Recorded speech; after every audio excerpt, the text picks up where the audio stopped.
शान्ताकारं भुजगशयनं पद्मनाभं सुरेशं विश्वाधारं गगनसदृशं मेघवर्णं शुभांगं लक्ष्मीकान्तं कमलनयनं योगविद्यागम्यं वन्दे विष्णुं भवहारं सर्वलोकैकनाथं। श्रीराधे श्रीराधे राधे राधे श्रीराधे गोविंद राधे गोपाल राधे श्री श्याम राधे घनश्याम राधे राम राधे श्री कृष्ण राधे गोविंद राधे गोपाल राधे श्री राधे श्री राधे। आज आप श्री द्रौपदी जी के विषय में सुंदर कथा श्रवण करेंगे। द्रोणाचार्य को गुरुदक्षिणा देने के लिए अर्जुन ने जो है द्रौपदी को पराजित कर दिया। द्रौपदी को पराजित हो गए, द्रोणाचार्य को दक्षिणा दे। इस प्रकार है, यद्यपि आचार्य दो ने द्रौपदी को से युक्त करके केवल आधा राज लेकर मित्र बना दिया, उनको आधा राज दे दिया और मित्र बन गए। इस प्रकार है, उन्होंने जो है संतान प्राप्ति का निश्चय किया। कल्याणी नगरी के तपस्वी वेदक एक ब्राह्मण थे, उनका नाम था उपयाज। उन्होंने अर्चना की, उनको पसंद करके प्रार्थना की कि द्रोण को मारने वाले पुत्र को मुझे प्राप्ति हो, ऐसा यज्ञ कराए। और उपयाज ने प्रार्थना अस्वीकार कर दी। उपयाज ब्राह्मण जो है, उन्होंने इस प्रार्थना को अस्वीकार कर दी और महाराज ने पुनः 1 वर्ष सेवा की। उन्होंने फिर 1 वर्ष उनकी सेवा की। इससे प्रसन्न होकर और विप्रदेव ने कहा, मैंने अपने अग्रज को भूमि में बड़ा पका फल उठा कर ग्रहण करते एक बार देखा है। मैंने उससे समझा है कि वे द्रव्य की शुद्धि अशुद्धि का विचार नहीं करते। कैसा द्रव्य जो शुद्ध होता है, कैसा शुद्ध होता है, आप उनसे प्रार्थना करें। महाराज द्रुपद ने उनके अग्रज याद को सेवा से प्रसन्न कर लिया, उनको प्रसन्न कर लिया और 10 करोड़ गायों की दक्षिणा का प्रलोभन जो है थोड़ा नहीं था, कितनी 10 करोड़। इस प्रकार यज्ञ कराया और साविधि यज्ञ कराया। यज्ञ की पूर्णावधि के समय उससे मुकुट, कुंडल, कवच और चूर्ण तथा धारण किए एक कुमार प्रकट हुआ। इतने अस्त्र शस्त्र जो हैं धारण किए और पुत्र प्राप्त हो गया। ये सब जो है धारण किए हुए था वो बालक। इस प्रकार जो है यज्ञ कुंड से कुमारी भी प्रकट हुई है, उत्ती थी। उसका वर्ण श्याम था और श्याम वर्ण की थी वो कन्या। उसके समान रूपवती दूसरी स्त्री हो नहीं सकती। इसके शरीर से प्रफुल्ल नील कमल की गंध निकलकर ओस हर भक्त दिशाओं को सुरभत कर रही थी। उसके शरीर से सुगंध आती थी और वर्ण के कारण राज ने उनका नाम कृष्णा रखा। नाम भी उसका कृष्णा रख दिया। इस प्रकार इस रूप में ऋषि कुमारी गुणवती अग्नि देवी से प्रकट हुई थी। अग्नि में से वह प्रकट हुई थी। अग्नि में से उसका जन्म हुआ था। महाकाली ने अंत रूप से क्षत्रिय विनाश के लिए उनमें प्रवेश किया था कि क्षत्रियों का विनाश हो जाए। महाराज द्रुपद की महारानी ने और जो है याद से प्रार्थना की कि ये दोनों मुझे ही माता सुने और या वस्तु कह दिया, उनको आशीर्वाद दे दिया। एक चक्रा नगरी में ही पांडवों को अपने आश्रयदाता ब्राह्मणों से ज्ञात हो गया कि महाराज द्रुपद अपनी पुत्री का संवर कर रहे हैं। एक जो है ब्राह्मण थे, पांडवों को ज्ञात हो गया पुत्री का संवर करे। भगवान व्यास ने आकर आदेश दिया और उसे स्वीकार कर पांडव ब्राह्मण वेश में पांचाल पहुँचे। ब्राह्मण वेश में वो पहुँचे। वहाँ से कुम्हार के घर ठहरे, स्वयंवर सभा में वे ब्राह्मणों के साथ बैठ गए। कुमार का घर था वहाँ, वहाँ बैठ गए, ब्राह्मणों को साथ लिए। उनके वेश ब्राह्मणों के समान थे। महाराज द्रुपद ने सभा भवन में ऊपर एक यंत्र बना रखा था। सभा भवन था, वहाँ एक यंत्र बना रखा था, यंत्र बना रखा था और यंत्र घूमता रहता था।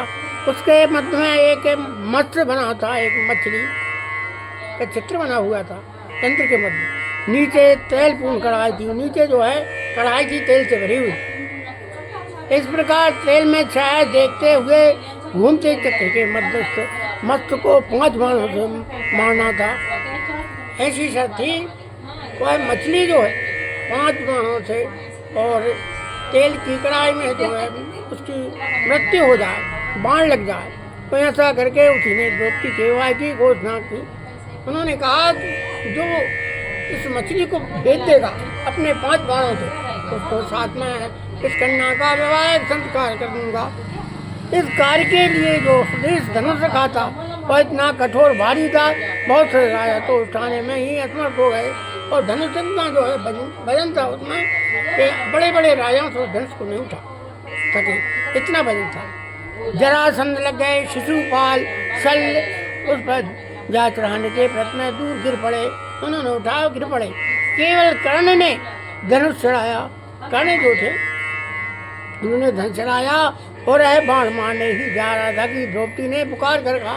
अब धनुष चढ़ा कर मार ही रहे थे और द्रौपदी जो है वो बोलने लगी, मैं शूद्र पुत्र का वर्ण नहीं करूँगी। ये जो शूद्र पुत्र है इसका मैं वर्ण नहीं करूँगी। अपमान से मिलाकर सूर्य को और देखते हुए कर्ण ने धनुष रख दिया। कर्ण ने उस धनुष को वहाँ रख दिया, कर्ण ने उस धनुष को रख दिया। इस प्रकार राजाओं के निराश होने पर अर्जुन उठे और उन्हें ब्राह्मण जानकर विप्रवर ने प्रसन्नता प्रकट की। धनुष चढ़ाकर अर्जुन ने मत्स्य भेज दिया। धनुष उठाया धनुष ने अर्जुन ने और मत्स्य के ऊपर जो भेदा तो है मत्स्य जो है मृत्यु को प्राप्त हो गई। ऐसे थे अर्जुन। और द्रौपदी ने जयमाला डाल दी।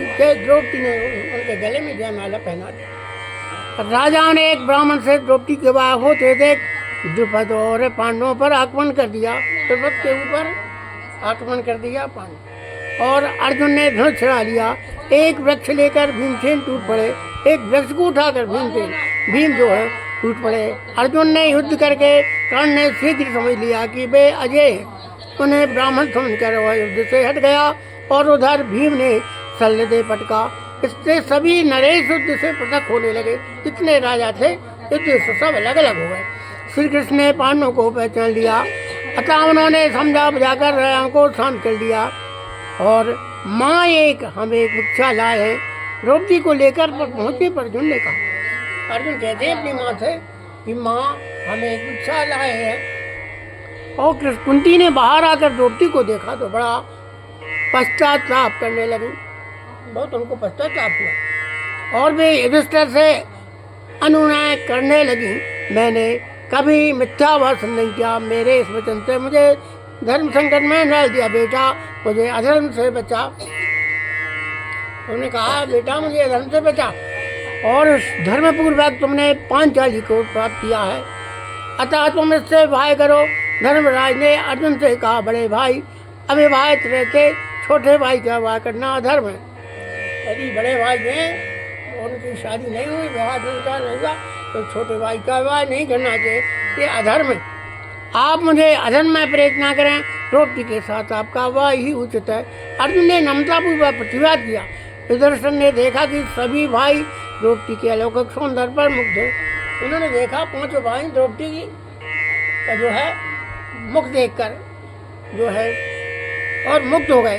पांचों भाई सभी उसे प्राप्त करना चाहते। उन्होंने कहा हम माता के सत्य की रक्षा के लिए हम पांचों भाई इससे विवाह करेंगे। उन्होंने निश्चय कर लिया पांचों भाइयों ने कि हम द्रौपदी से विवाह करेंगे। ऐ महाभाग हम सबकी समान रूप से पत्नी होगी। श्री कृष्ण ने आकर पांडवों से साक्षात किया और उससे सत्कृत होकर द्वारका गए। महाराज द्रुपद ने पांडवों के पीछे पीछे और धृष्टद्युम्न को भेजता उनका परिचय प्राप्त करने के लिए धृष्टद्युम्न ने गुप्त रूप से शिक्षण के लौट कर पिता ने बताया, लक्षण से वे पांचों भाई सूरवीर क्षत्रिय जान पड़ते हैं। उन्होंने कहा कि सूरवीर हैं, पांचों भाई हैं। इस प्रकार महाराज के आमंत्रण माता के साथ पांचों भाई राज सदन चले गए, राज सदन चले गए पांचों। महाराज ने उनका इस प्रकार से सत्कार किया। वे परिचय पाकर अत्यंत प्रसन्न हुए। उनकी चिरभिलाषा की उनकी कन्या अर्जुन को प्राप्त हो पूर्ण तो हुई थी। द्रौपदी पांचों भाइयों की पत्नी हो और वह एक धर्म समाज के विरुद्ध आई थी, जो किसी प्रकार द्रुपद को स्वीकार नहीं थी। भगवान त्याग से आकर द्रौपदी के पूजन का चित्र बनाकर समझाया। महाराज द्रुपद ने स्वीकार किया। विधि पूर्वक क्रम था। एक दिन पांचों भाइयों ने पांचाली का पानी ग्रहण किया। पांचों भाइयों ने पानी ग्रहण किया और चारों द्वारा सभी राजाओं को पता लग चुका था कि याक्षा भवन से पांडव जीवित निकल गए हैं और द्रुपद राज तनिया का भाई उन्हीं से हुआ है। कौरवों ने यह समाचार पाकर पहले तो कर्ण की सलाह से आक्रमण करना चाहा, किंतु द्वारका को ससैन्य श्रीकृष्ण सहायता कर सकते हैं, राज दिलाने आ सकते हैं। बीच बताने के समझाने पर धृतराज ने विदुर को भेजकर सम्मान पूर्वक उन्हें बुला लिया। उनको जो है सम्मान देकर धृतराज ने बुला लिया और एक साथ रहने से संघर्ष होगा। इस वजह से आधार देकर कृष्ण ने राजधानी इंद्रप्रस्थ बना दी गई। राजधानी बन गई इंद्रप्रस्थ और उनको दे दी। माता कुंती के साथ पांडव वहाँ रहने लगे। माता कुंती के साथ धृतराज वहाँ रहने लगे। देवर्षि नारद ने पांडवों को सुंदर की कथा सुनाकर समझाई। पत्नी के कारण भाइयों का प्रगाढ़ प्रेमी शत्रु में प्रवेश हो जाता है। पांडवों ने देवर्षि के उपदेश से यह नियम किया कि प्रत्येक भाई एक पक्ष तक द्रौपदी के साथ रहे और एक भाई द्रौपदी के साथ जब अंतःपुर में हो और उस समय दूसरा भाई अंतःपुर में प्रवेश करे तो है प्रायश्चित स्वरूप 12 वर्ष तीर्थाटन करे और जो है 12 वर्ष तक तीर्थ बन जाए, तब उसका प्रायश्चित होगा। एक बार जो है एक ब्राह्मण को गौदस्यु बिलाट ले जा रहे थे। रक्षा के लिए ब्राह्मण ने पुकार की। गांडी अंतापुर में था, वहाँ धनबाद द्रौपदी के साथ थे। अर्जुन ने गांडी लाकर गौओं को रक्षा की और नियम भोग के कारण स्वेच्छा से 12 वर्ष तक तीर्थाटन करते रहे। 12 वर्ष तक के तीर्थों में रहे, 12 वर्ष तक। और प्यादा जी देवी द्रौपदी का स्मरण करते हुए क्या कहते हैं उसे आप ध्यान पूर्वक सुने। द्रौपदी के उत्तम बताए। द्रौपदी सती की बात कहे कौन है सुपटू, खेचत ही पट पट कोटि गुण भय है और खेचत ही पट पट कोटि गुण भय है। और द्वारका के नाथ जब बोली तब साथ होते, द्वारका से फेरी आए भक्त बन गए हैं। और द्वारका से फेरी आए भक्त बाणी गए। दुर्वासा ऋषि वन में बैठाए नीक, धर्म पुत्र बोले तनय आवे मन ले। और भोजन निवार त्याय कही सोच परो, चाहे तनु त्यागो कहो कृष्ण कहूँ गए हैं। और ये श्री कृष्ण भगवान की जय। इस प्रकार श्री कृष्ण की कृपा से महाराज उस ने जो है मैं द्वारा निर्मित राजसभा प्राप्त की। फिर क्या राजसभा प्राप्त की और दिग्विजय हुई और राजसूय यज्ञ करके वे चक्रवर्ती सम्राट हो गए। चक्रवर्ती सम्राट, पूरे संसार के वो सम्राट हो गए। और एक यज्ञ समाप्त हो जहाँ पे एक दिन दुर्योधन राजसभा में आ रहा था। राजसभा में अचानक दुर्योधन आ रहा था और भय के अद्भुत शिल्प के कारण भ्रांतोकर से स्थल को उज्जवल समझा और वस्त्र ऊपर उठा लिए। उसने जो है जमीन को ये समझा कि जल भरा हुआ और वस्त्र जो हैं ऊपर उठा लिए। आगे जलकुंड को स्थल समझकर बढ़ा जा रहा था कि उसमें गिर पड़ा और दुर्योधन गिर पड़ा और सभी वस्त्र भी गए। भीम तथा द्रौपदी को हंसी आ गई। भीम और द्रौपदी हंसने लगे जब दुर्योधन गिरा। दुर्योधन को अत्यंत अपमान का अनुभव हुआ। अरे मेरा ये जो है अपमान कर रहे हैं, वह उल्टे पैर लौट गया। अपमान का बदला लेने के लिए अपने मामा शकुन ने मंत्रणा करके उसने धर्मराज को जुआ खेलने का निमंत्रण दे दिया। उसने कह दिया कि जुआ खेलना चाहिए। इस प्रकार धृतराज ने जुआ खेलने की आज्ञा दे दी और युद्ध प्रारंभ हुआ। शकुनी पांसे फेंक रहा था। शकुनी जो है मामा उनके पांसे फेंक रहे थे तो कपटपूर्ण पासों के जाल में धर्मराज हारते गए। धर्मराज जो है वो हारे बेचारे। और धन गौएं राज कोष सभी हारने पर जुए के उन्माद में और अगली बाजी जीतने की आशा में वे अपने एक एक भाइयों को लगा दिया। अपने भाइयों तक लगा दिया। अपने भाइयों तक जुआ में लगा दिया और सब संपत्ति लगा दी। इसके पश्चात अंत में अपने हार गए कर्ण दुर्योधन से प्रोत्साहित किया और द्रौपदी दांव पर लगी और बेचारी द्रौपदी को भी दांव पर लगा दी। सीताराम राधे श्याम श्री कृष्णाय नमः। बाजी तो हारनी थी। दुर्योधन ने दूत को आदेश दिया, जा और द्रौपदी को यहाँ पकड़ ला। अब ये हमारी दासी है। द्रौपदी रसुला थी। ऐ सुनकर तो उनके दुख का पार नहीं रहा। दूत उन्हें ना ले सका तो दुशासन बड़े भाई के आदेश हो गया। भागकर गंधारी के यहाँ जाने पर भी ऐ दुष्ट उनके रासु यज्ञ के अभ्य स्नान से पवित्र केसों को पढ़कर घसीटता हुआ राजसभा में ले आया। द्रौपदी को बेचारी को बालों में पकड़ कर घसीटता हुआ ले आया और अत्यंत करुण स्वर से विलाप कर रही थी और रो रही थी। और कर्ण ने उन्हें अनेक पतियों की पत्नी और पंडा कहकर अपमानित किया। पांडव मस्तक नीचे किए बैठे थे बेचारे पांडव। और द्रौपदी की पुकार और धिक्कार उनके कान सुनने में असमर्थ थे।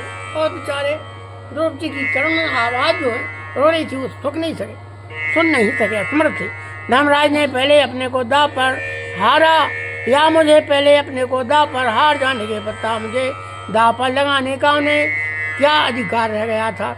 बड़े करुणा स्वरों में द्रौपदी ने सबसे प्रार्थना की, हे भैया मुझे मेरे साथ सहमत करो। भीष्म द्रोण कृपया आदि सबको मस्तक झुका लिया था। दुर्योधन द्वारा अपमानित होने के बाद से सब मौन हो रहे थे।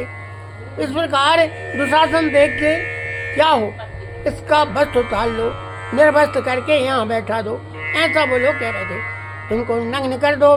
दुर्योधन ने अपनी बाम जांघा वस्त्रहीन करके दिखाई और कर्ण ने स्वयं पर सवा के अपमान का स्मरण करते हुए व्यंग्य करके दुर्योधन का समर्थन किया।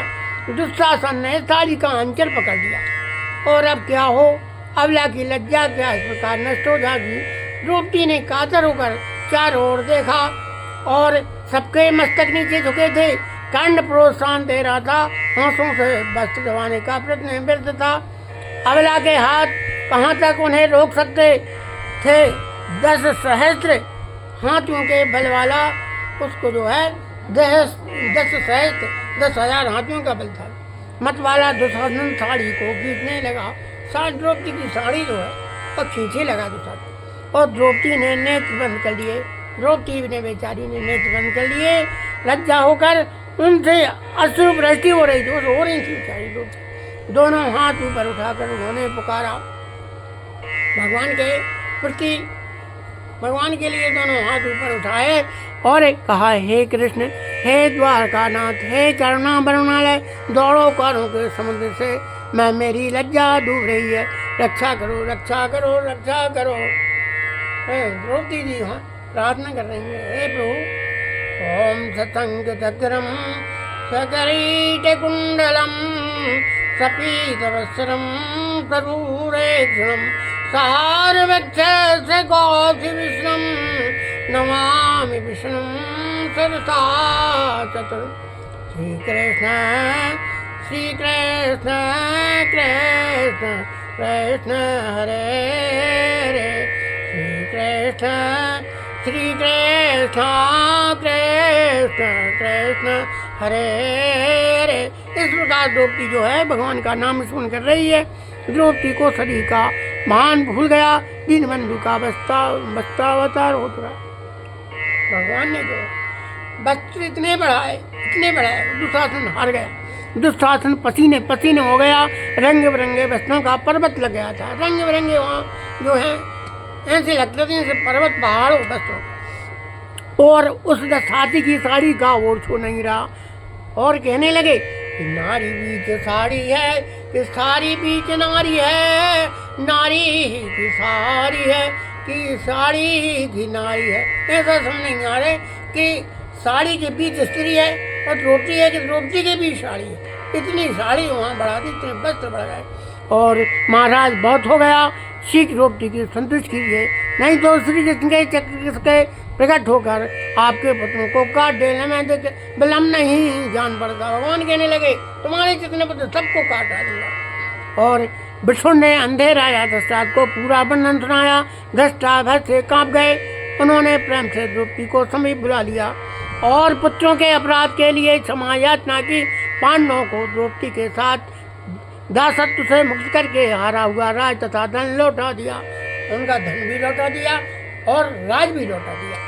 इस प्रकार है जो हार जाए वह भाइयों तथा स्त्री के साथ 12 वर्ष वन में रहे, ऐसा जो है उनको आदेश दिया। तो भैया तुम हार गए, अपनी स्त्री के साथ 12 वर्ष जंगल में निवास करो। वनवास के अंतिम वर्ष में वह गुप्त रहे, यदि उसका पता लग जाए तो अपना 12 वर्ष वन में रहे। इस प्रकार दुर्योधन ने पिता की उदारता से दुखी होकर किसी प्रकार केवल एक बाजी खेलने की आज्ञा जो है प्राप्त की। युधिष्ठिर नियमन था, अपना युद्ध में हार गए। माता कुंती को विदुर के घर छोड़कर वे द्रौपदी के साथ वन में चले गए। दुखी उदास पांडवों के साथ प्रजा के बहुत से लोग साथ चले गए और नगरी के लोग भी उनके साथ गए।